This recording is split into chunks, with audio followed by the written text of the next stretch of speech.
René de Obaliah, comment vous entretenez cette vivacité intellectuelle à 98 ans, bientôt 99? Eh bien, je dois vous dire que je ne l'ai pas fait exprès. Hein, c'est une grâce, j'en reviens là. Mais vous lisez, Oui, bien vous sûr. apprenez des textes Non, pour entretenir la des mémoire? textes, non, quand même pas. Non, mais maintenant, j'ai surtout envie de relire plus que de lire.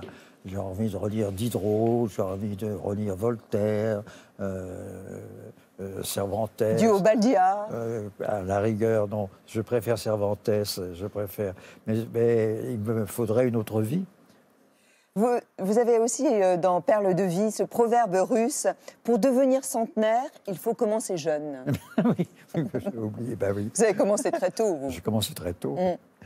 À l'approche de vos 100 ans, quel bilan vous faites de votre vie?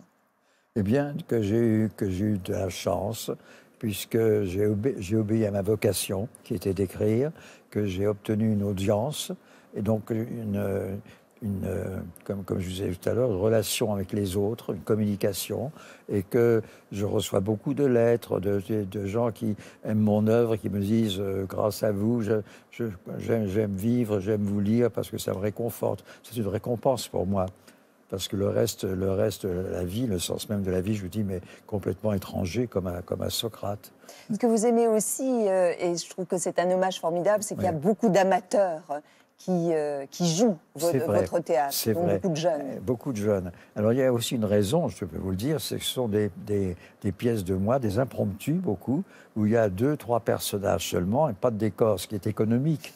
Eh bien, pour ces jeunes, c'est quand même agréable aussi, parce qu'ils font également, même, bien sûr, en même temps, ça porte sur le public, mais il y a quand même une question d'économie. La mort, je suis habituée, j'ai été si longtemps mort avant de naître. Ah, ça c'est Cocteau. Il y a des mots de Cocteau que j'aime beaucoup. On traite Cocteau assez légèrement, souvent, mais il a une profondeur. Oui, quand on a posé cette question, quand on dit la mort, mais je suis habitué, j'étais mort si longtemps avant de naître. Alors, sur la mort, il y a des tas de choses. Il y avait une boutade de Jean Paulhan, par exemple, qui disait « La mort, pourvu que j'arrive jusque-là ». Bon, c'est une boutade.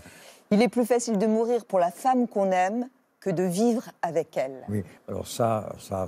Bon, je l'ai mis parce que je l'ai trouvé, mais je ne suis pas tout à fait d'accord avec mon roi. Il y a très peu d'auteurs femmes, il y a peu de citations de femmes. C'est possible, mais il y a aussi beaucoup plus d'hommes qui ont écrit que des femmes. Vous savez que Shakespeare était un homme, hein, Dante aussi. Oui, Madame hein. de Sévigné était une femme. Ah, mais par bonheur, Madame de Sévigné, moi j'ai une grande admiration, bien sûr. Enfin, je veux dire, par là, c'est évident qu'il y a beaucoup plus d'hommes qui ont écrit que des femmes. Vous rappeliez tout à l'heure dans le reportage que votre épouse est décédée en 2012.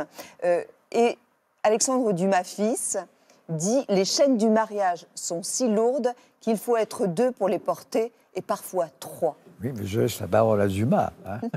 Je lui laisse la parole. Vous avez été un homme fidèle, vous? Mais oui, je pense, oui, tout à fait. J'ai eu deux mariages, et chaque fois avec des femmes exceptionnelles. Et j'ai vécu avec ma dernière femme qui a disparu peu avant moi, alors qu'elle aurait dû me fermer les yeux, 40 ans de bonheur réciproque.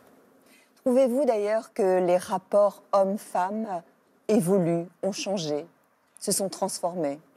Bien sûr que par bonheur, la situation de la femme s'est modifiée, par bonheur, etc. Mais le problème du couple reste fondamental depuis que l'homme et la femme existent.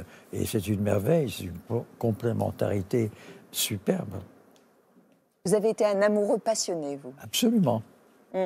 Placez votre main sur un poil 1 minute et ça vous semblera durer 1 heure.